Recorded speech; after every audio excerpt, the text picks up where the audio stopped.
Hey, it's Kevin DeWitt here. Welcome to another plugin knowledge session. In this video, we're going to check out the API channel strip from UAD.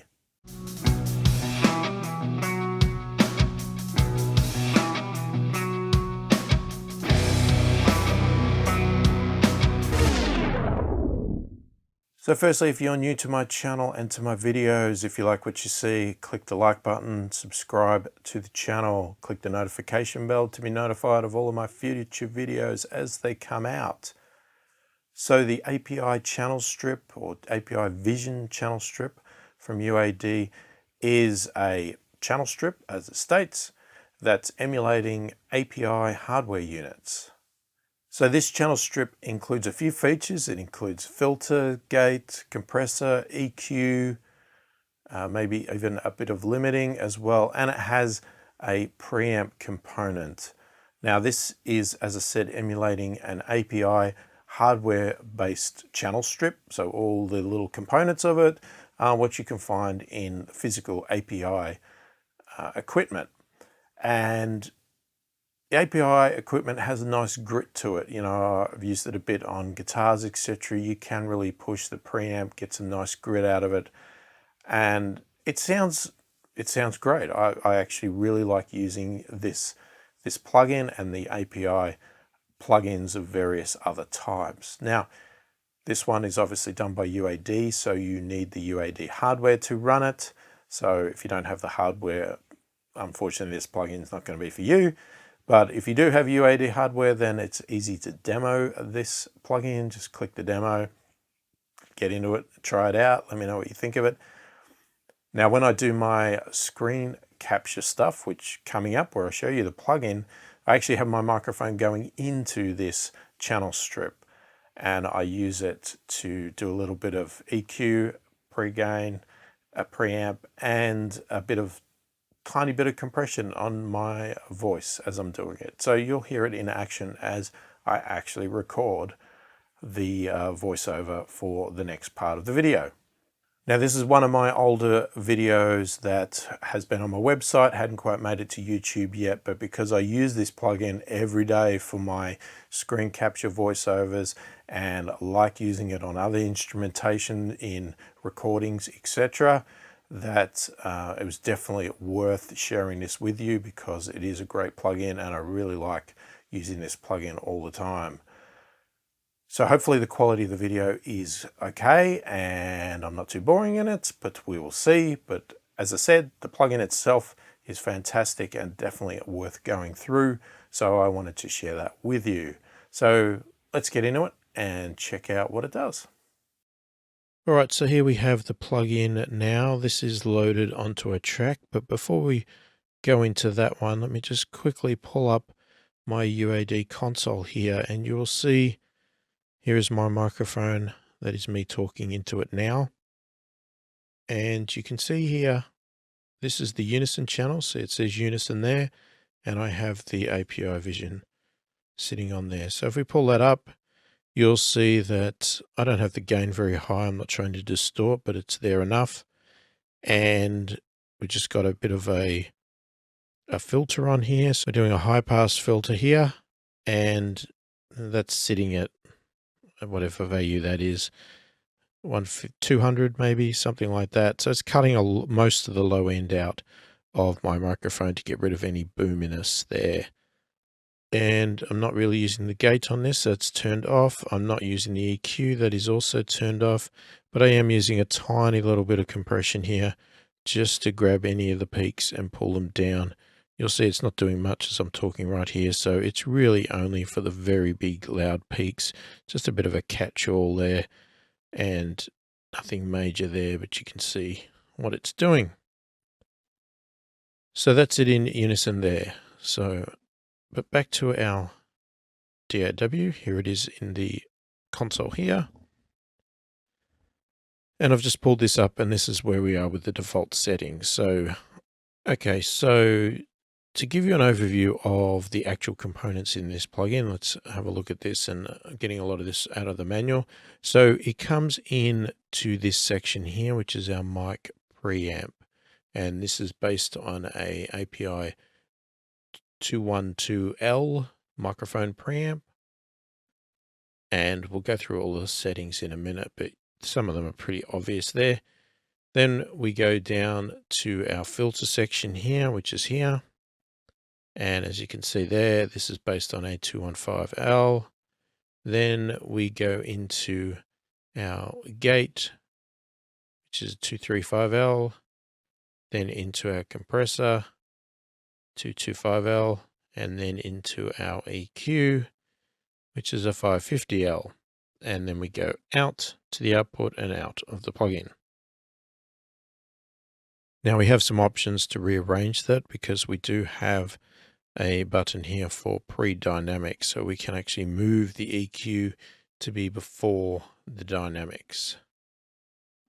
And on top of that, we also have these SC buttons here, which is sidechain, which means that we can also move this filter section and this EQ section out of the audio path and place it into the sidechain component only. So it is affecting or controlling what our compressors are listening to, but it's not actually adjusting our audio. Okay, so let's start at the top here. We've obviously got a gain control here that we can adjust our level of our signal, and we can push it into the red and get some distortion if we like, or anything else there. So it ranges from 30 dB to 65 dB. And we've also got a pad control here. So if our audio signal input is too loud, we can put the pad on to drop it down by 20 dB. We also have a phase reversal here. So if we want to use it to reverse the phase on an instrument or a drum kit or something like that, then we can do that as well. In our filter section here, we have, as it says, a high pass and a low pass. The low pass, so we've got a master on-off switch to turn this module on, and then we can adjust our setting to how much we want the high pass to be or the low pass. And as I stated, if we click on the sidechain here, we take the filter out of the actual audio path and we place it into our sidechain here to control what our gates and compressors are listening to, as opposed to adjusting our audio signal. So if we wanted to filter out, say, the kick drum, so the compressor wasn't responding to the kick drum and it was just ignoring it, then we could put this in sidechain mode and do that there. Okay, so our gate control here works very much the same as any other gate. Again, same sort of thing with the module. We've got an on button, an off button. We've got our attack switch here. So we've got sort of a normal setting and we've got a fast attack. We've got our threshold to dial in the level of where the signal has to pass before it operates. We've got our depth, which controls how much we reduce that signal when we start gating. And we have our release or hold control, so we can switch between release or hold. And we also have a gate or expander mode to be able to switch between the two functions there. In our compressor section here, again, very similar to a normal standard compressor here, we can turn it on and off again. We have our attack, we have medium, slow, and fast. We have our threshold to adjust the signal again of what it needs to go over to start to compress. We have our ratio, and we have our release. Then we have a knee setting, which is hard or soft knee, and you'll see the little picture there showing what that sort of represents shape-wise. And then we have a type, an old or a new. And this new or old type refers to how the sidechain control functions for the compressor detecting the signal. And it's based on either the new method for a lot of the new style VCA compressors or the old style. And it's sort of complicated. They talk about using feedback or feed forward. So the old style is what's used on most of the old classic compressors. And then obviously new is for anything that's more recent that's not emulating old hardware. Then we have our EQ section here, 4-band EQ. Again, as I said, we've got a sidechain here so we can take it out of the audio signal and use it to control what the compressors and gates are listening to. We have a low frequency section here. We have a low mid, high mid frequency, and a high frequency. So the low and the high also comes with a switch here to switch between being a shelf or being a bell / parametric style. So we can do that on either of these, switch them out to be whatever we want. And then each one of these dials, obviously these two middle ones here are always parametric, or bell. They are not a shelf or anything like that. And then we have two controls on each one of these knobs, and you'll see they're color coded. So you've got the outer white one here, and it's all stepped. So you can't adjust between the values. You click to the values. And you've got positive going this way, as you can see the plus sign, and then negative going the other side. So that's like a cut or a boost. So that's your gain control for this frequency range. Now you'll see the blue control on the top matches these blue values. And that is our frequency range. So that's 30 Hertz, 40, 50, 100, 200, 300, 400. And that applies on all of these, obviously with different frequency values, but the same process works to knob control. So you're going to set your frequency, then you're going to adjust your gain, whether it's a boost or a cut, and how much. If we click on the pre-dynamic button here, what happens is that moves the actual EQ to go before the gate or the compressor. So it comes in after the filters, but before that. And obviously if that button is turned off, then it means that it's following this path here where it is after the compressors. Okay, and then the output is basically a meter here showing our output level, and we can adjust the output control here so that we can balance our plugin so that when we bypass and unbypass, we've got that there. And we've got a power button that we can turn it on and off. And we've got this SC link, which doesn't function at the moment because I've got it in mono mode. If we loaded this in stereo, we could click that in and that would link the sidechain on both the left and right channels. So they both function at exactly the same amount instead of independently. So that's a rundown of the features on there. So let's start having a bit of a play with it and see what we get. So if I just bypass this right now, we have a guitar track.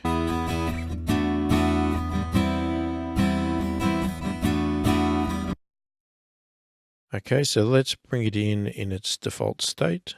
Not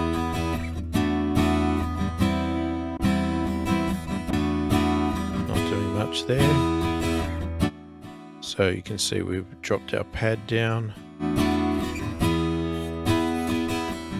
Let's bring that down. So we can do our phase. Not that's going to do anything here.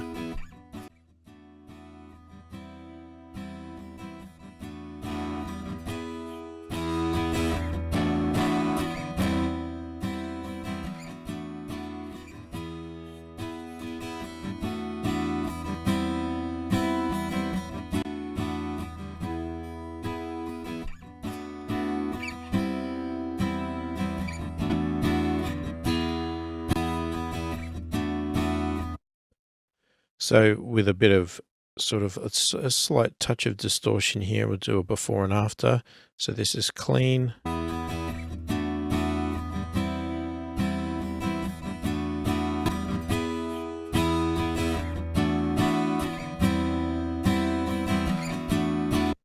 So you could push it a bit harder there to try and give a bit more life into a track there.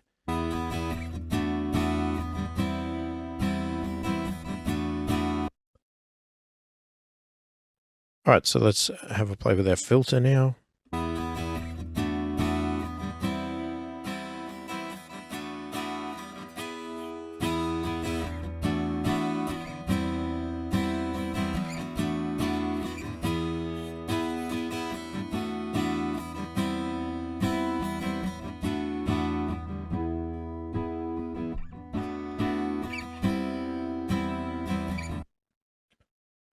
Pretty simple and obvious there.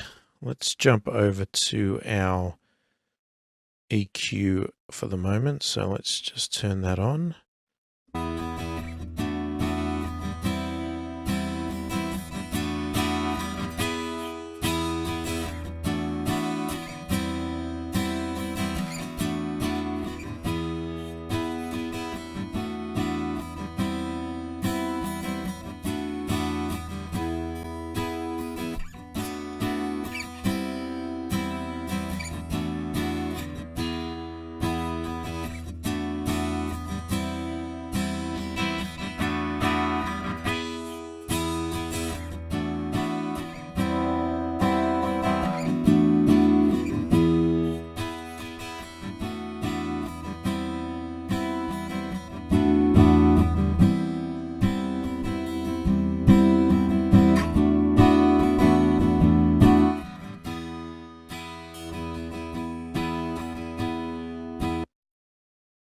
Okay, so that's pretty simple there. We've got that nicely. So let's have a look at the compressor now.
The new setting sounds almost a little bit brighter than the old there for some reason.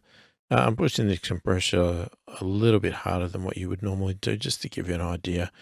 Obviously, it's very flexible, can do pretty much everything you want to do there. And then lastly, we have our gate control here, which is not going to work on this track. So let's have a look at another track.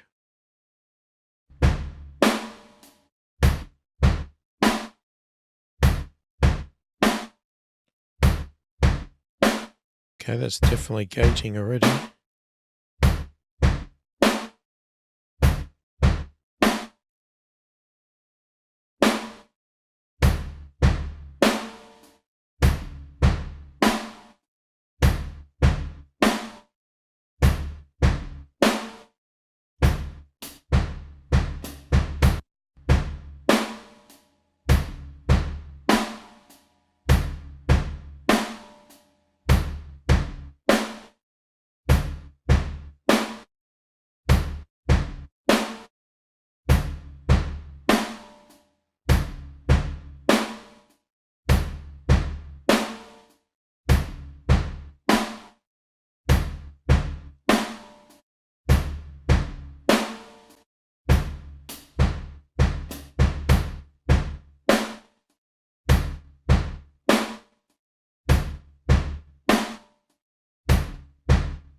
So that's a pretty effective gate there. Let's turn it on and off. Obviously you need to tweak this to set your desired values there.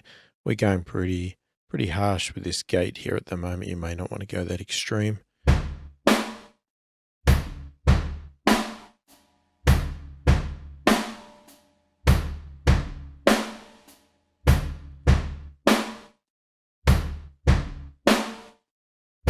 Definitely eliminating that little hi-hat hit that was hitting in the middle.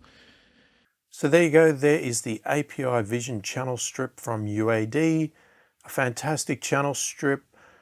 Put this alongside with the SSL e-channel strip that I use all the time, and I've got a massive amount of capabilities with these plugins.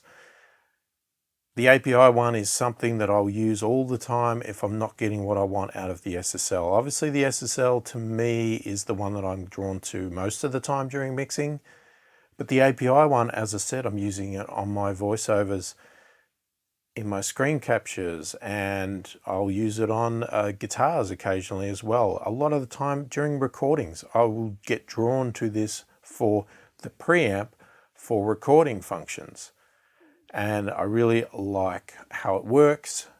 So let me know if you have tried this plugin or you have it. Let me know what you think of it. You know, what do you like about it? What don't you like about it? Why do you use it? Why don't you use it? If you have UAD hardware, demo it out and let me know what you think. I'd love to hear your opinions on it, and let me know what you like, what you don't like about the plugin. If you liked the video, click the like button, subscribe to the channel, click the notification bell to be notified of all of my future videos. Hopefully it's been helpful. Thank you for watching, and I will catch you in the next one.